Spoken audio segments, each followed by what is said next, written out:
Hello and welcome to Heilman Haver, the Stage and Screen podcast, coming to you from Casa de Quinn and 1111 Studios in beautiful Port Orchard, Washington. I'm Matt Haver. And I'm Greg Heilman. We're two local actors looking to hone our craft by exploring the best in local theater and on the big screen.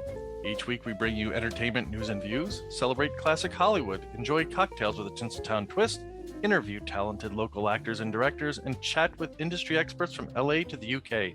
Today is Friday, October 8th. Welcome to episode 47 and the second half of our interview with veteran entertainment and entertainment business reporter Diane Haithman.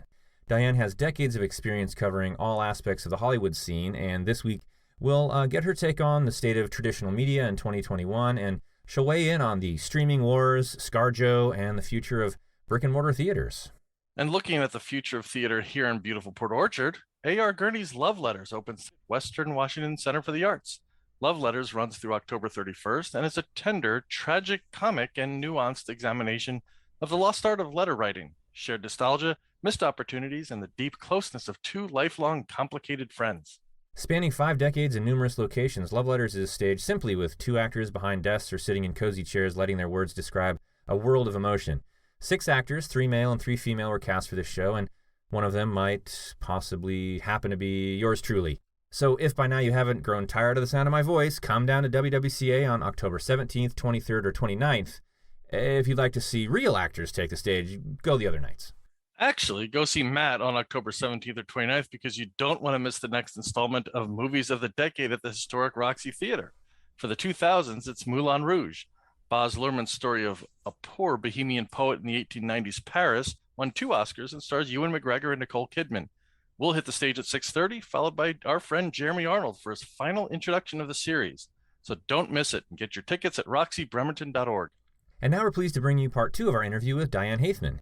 Diane recently left a job as staff reporter at the Los Angeles Business Journal to take on a new challenge as senior entertainment business reporter at online news website The Wrap.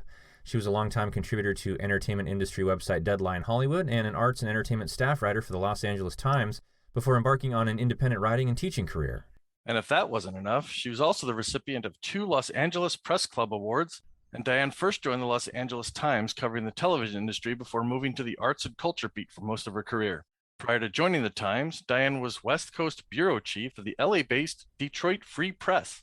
She has been a critic fellow at the Eugene O'Neill Theater Center's New Playwrights Conference and has also written for The Hollywood Reporter, Angelino and Coast magazines, and many other publications. Diane is a graduate of the University of Michigan Honors College with a joint degree in English and Psychology and is currently an adjunct professor of entertainment journalism at Emerson College LA in Hollywood. She's also an author. Her novel Dark Lady of Hollywood, a merry mashup of the TV industry and the world of Shakespeare, was published to critical acclaim in 2014 by Harvard Square Editions and is currently available in both paperback and Kindle. Diane joined us from her home in Los Angeles. Coming out of COVID, there's obviously we know about the struggle studios have had and like that. What is the state of the business at this point in Hollywood from your perspective, coming out of this kind of down year? Kind of depends on whether you're Amazon or whether you're, an independent filmmaker. Some people have profited hugely from the pandemic. Certainly the streaming world has more and more subscribers, launching of, who knows if Disney Plus would have done as well if it hadn't had a pandemic to fuel it.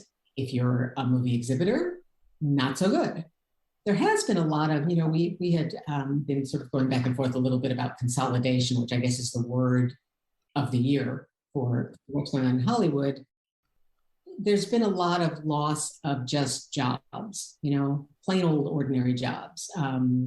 You don't need two personal assistants. If something's merged, a lot of that has gone away. There's been a lot of what I see is more, it's more window dressing than anything else to say, well, we have a streaming executive versus we had a movie executive. It's all kind of the same thing, And technically, I'm the business writer, but I'm more on the movie side. But I just find it all mushed together. I mean, how can I say whether I'm writing about movies or TV? They're the same thing. It's interesting you bring that up because streaming is such it's just kind of such an unknown for so many of us on the receiving end as far as how it works. How do these companies, how do they recognize revenue from a film when it is solely, or a show when it's solely released on a streaming platform? goes out to theaters, you can count the tickets sold. Yeah. Do you have any insight on how? Because again, it's shrouded in a bit of mystery, and I think they like it that way, at least for now. Yeah. But do you have any insight on how they do recognize revenue from, say, an individual film? They actually don't recognize revenue from an individual film if you're talking about a Netflix or Yeah. Plus or whatever. They are looking for subscribers, right? So if they have the metrics, they know how many people watched, whatever, and if they choose to, they can tell you how many people watched Bridgerton. They know, Mm-hmm. they choose not to share that. If it's a really big number, sometimes they'll share it because it's good press. Right. But what they want is somebody who subscribes, right? And they don't really care what you actually watch. What they want to sell to you is that feeling that I was just talking to somebody about this today, just that sort of FOMO feeling. If I don't have Netflix, I'm going to miss out on all this stuff.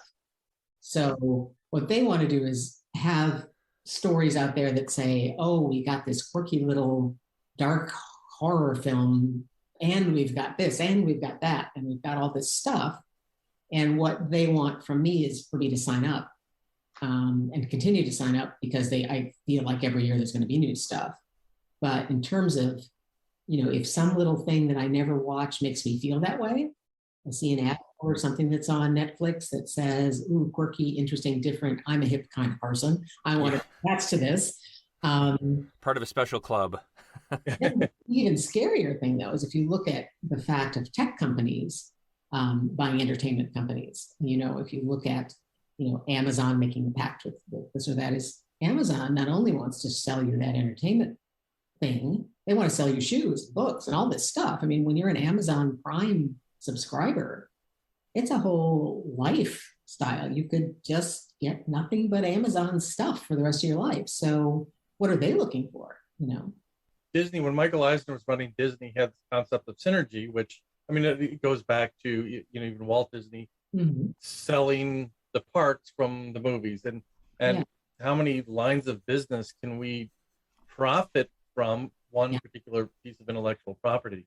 And Amazon, the interesting thing with Amazon is, and Matt and I have been talking about the old US versus Paramount decision where studios couldn't own the distribution chain. Well, now they can. There's no, with the overturning of that, there's no limitations. That brought us, up to that kind of consolidation discussion that you brought up a little while ago. When you look at the time of that decision, it was right in the middle of the pandemic, right? Wasn't it in 2020? So I think I don't know how much people's eyes were on, gee, can we sell, can we get a monopoly of the movie theaters when they're closed? Is what was the fear that might happen, what might happen at movie theaters is actually what was happening on streaming. Is there's this exhibition platform that, we have the whole thing. But you're right. It's definitely, it's interesting how much bigger a question that would have been, or how much more we would have seen written about it, I think, had it happened a year earlier. Yeah, and not only that, then you have the Scarlett Johansson lawsuit, things like that are tied into the what Matt brought up about recognizing revenue with streaming, because so many contracts are built on film revenue. But if you've got a hybrid or a single release in streaming, if they're not, studios aren't being forthcoming. I think you see those sorts of contracts changing in the future for actors and other performers based on this I guess new model. Yeah, because what we were looking at in terms of the films that are being released now or under all of the new windowing changes that have happened, those contracts are all from, when did they start making this movie, 2018 or whenever it was, is going forward. Yes, it'll have to change. I think some people just kind of got stuck right on that hump in between of saying, hey, we need to make this change. Disney needs to launch this film on Disney Plus or whatever. Meanwhile, the contract had nothing to do with that as a possibility. So yeah, you've got Scarlett Johansson who's mad. You've got Disney probably didn't handle that terribly well, but we've also got a lot of films though that are less star driven than they used to be. They are, but is it, Spider-Woman, or is it Scarlett Johansson that we want to see? Maybe it's a combo of both, but I tend to think if they'd cast a different person, it probably would have been, the same thing, in that right now there's a sense that either that we want to see Marvel or we have no choice. We have to see Marvel because that's what all the movies are. It's kind of the boat I fall into. It's like, if I want to go to a movie, it's not like I am, saying that I want to see this more than anything. It's Disney told me I want to see this more than anything because that's what they bought and that's what they got, and that's what going to the movies means. But yes, it'll have to change. It'll have to be the whole business of this back end box office profit. It'll be more they'll have to pay up front. That's one thing Greg and I discussed, I think probably in our first show, was feeling torn between wanting the arts to thrive and wanting to see small theaters and even chains of theaters maintain their position in the entertainment economy. And yet we do really like being able to watch everything from the couch, so there's kind of that. Yeah. And I think and I think, like you said, the timing of the Paramount decision was, I don't know if it was planned that way necessarily, but they did come through in the fall of the first fall that COVID hit, and I think everybody was just kind of ready to say, okay, fine, I just want to just dump it on me, just bring it to my living room as quick as possible. Yeah, it's funny because I think that would have been, again, something that we would have had a whole lot more discussions about. Yeah, had we not been discussing something else. But what I find about having it all just delivered to my house is I'm more willing to just sample something because I don't have to keep watching it. Right. It doesn't cost me anymore to try this out than, there's a little bit of still that person who feels like if I started a movie, I got to watch it till the end, but yeah. I don't have to. And I don't even do that with books anymore. Yeah. That just sampling something's a little bit easier, or something that, is outside of your comfort zone in terms of where you might go, some crazy dark film that maybe you don't like going to art houses. Maybe you only like going to your mall theater. But here you can see that without necessarily making that journey to some place that maybe feels unfamiliar or uncomfortable or doesn't have as many flavors of popcorn or whatever. So is there anything in your estimation, based on what you've seen over the last now 18, 19 months, that theaters and chains could do, or you think they will do, pull out the crystal ball for a minute, to stay relevant? Because again, something we've all missed is the socialization, going to a movie with a friend. And we'd hate to lose that. Is there anything, a golden lining for any of these chains, these small mom and pop theaters, that they can to differentiate? Well, for a while, because they were shut down, but at least in California, for a little while, it was outdoor dining is okay. So some of the theaters were thinking, why don't we show this outdoors and serve food, and then we can get away with it. As it turned out, that didn't really work out for them. They were up in arms about why can't we do this? But I think if you can make it into an experience of some kind, where there's something else going on besides just, that happened a little bit way back when they started putting movie theaters in shopping malls, is I'm going to go to a movie and I'm going to go shopping and I'm going to get some food and, and it's all right here and it's not that expensive, is to have something that goes with it. In LA, it's always been, and this is just about qualifying for awards, a panel afterward. Mm-hmm. Where some people are sitting and discussing this. How do you get a chance to, we're so used to from the way TV is now voting on everything, do you get to vote somewhere on this? Do you get to see yourself on, maybe we'll put the people's faces up there just like they do the Jumbotron at the sports. I mean, it has to become a bigger experience. Yeah. Yeah, Matt and I we've been working with the Historic Roxy Theater here in Bremerton, Washington, celebrating its 80th birthday this year. So they're doing a Movies of the Decade series for each decade they've been around. And we were brainstorming of, how to make these special to get people to come out. And what we've done is we've engaged Jeremy Arnold, who's a PCM author, and we've had him on the show a few times. And he's done an introduction, 10-minute introduction to each of the movies, which has been, to your point, like having a panel, something in addition to just the movie to come and see. Yeah.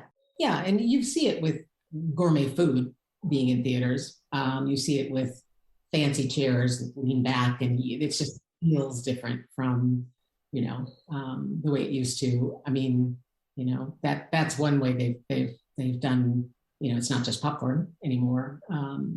Some have created theaters where there are no children.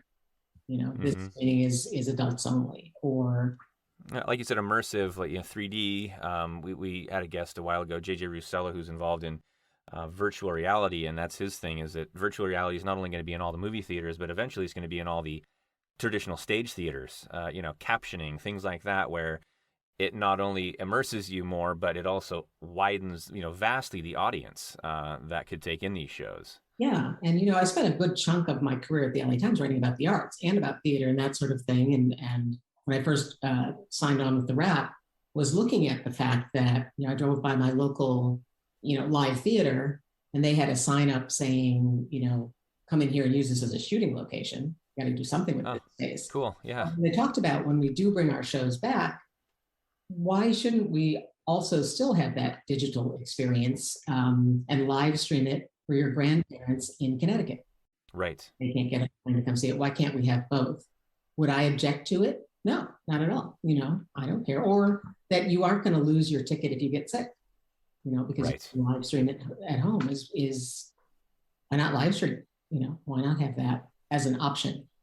Maybe it's half price. I don't know, but yeah, that's something that we've actually done at one of our local theaters, Western Washington Center for the Arts. That was the way that they kind of came back out, was doing a virtual, a live actually worked out because things opened back up, but doing a series of 1X and making those available afterwards. So yeah, up someone across the country could see it, or someone who wasn't comfortable coming out quite yet or couldn't get a vaccine, things like that. It just, again, broadens the audience. Yeah, grandparents often, they would be in that group that would say, well, yeah, maybe I should be afraid of COVID. Now, and this I ended up doing a story for the Business Journal just on how were they figuring this out, is how were magicians figuring out how to do their acts virtually.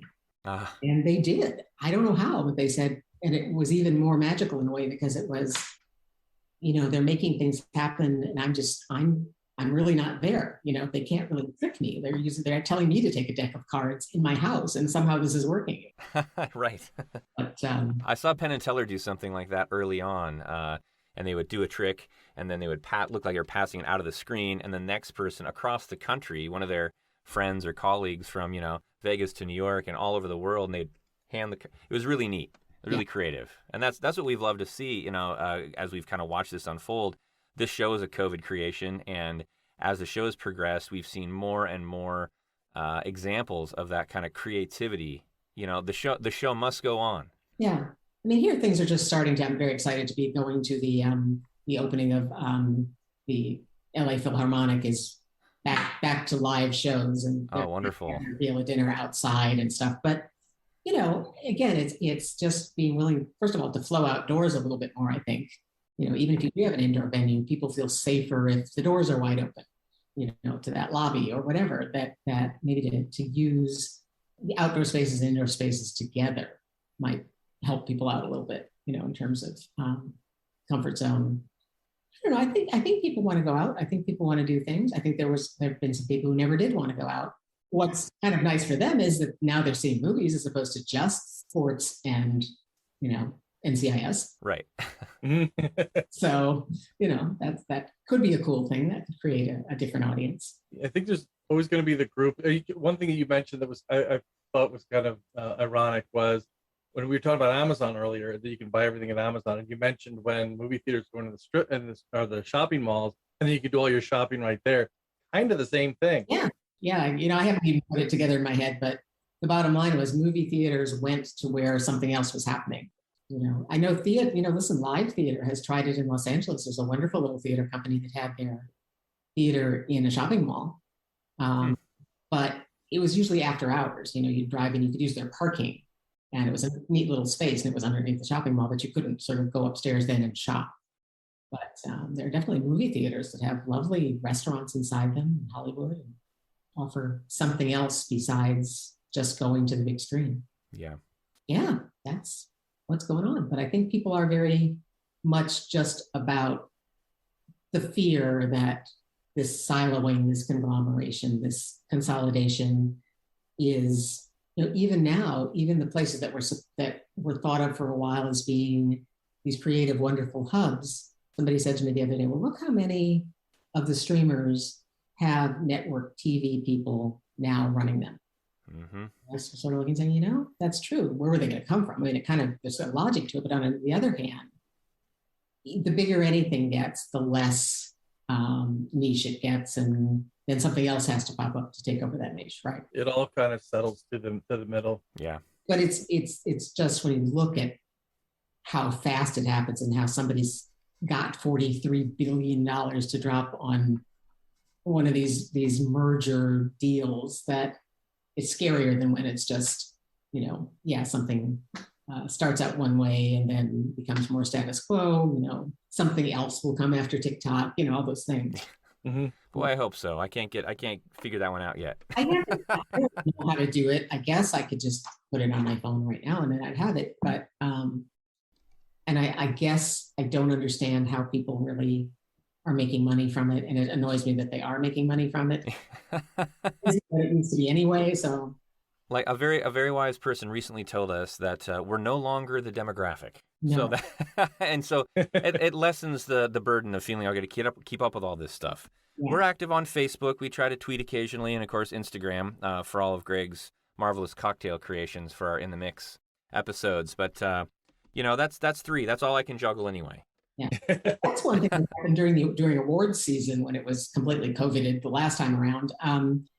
They kept sending us cocktail recipes, and I think it's because they'd already made deals with alcohol vendors that they were going to have at the event, and they had to do something, so they'd send you your Emmy cocktail that you were supposed to make while you watch it at home, and somehow they tried to, get you interested in creating a live feeling experience in your house. Yeah, pale in comparison to, you think it's a lot of the Oscar parties and things we've all been to over the years. But, one thing that Greg and I keep coming back to is we like the fact that this technology exists, because here we are, speaking to you 1,500 miles away, with very little lag. So, and what happened with, I'm sure you sort of observed this with film festivals, that all of a sudden an artist, who's in Dubai, can hop on and talk to the audience, and they couldn't have afforded, with the money they'd scraped together to make the film to get there, but now they could have that conversation. So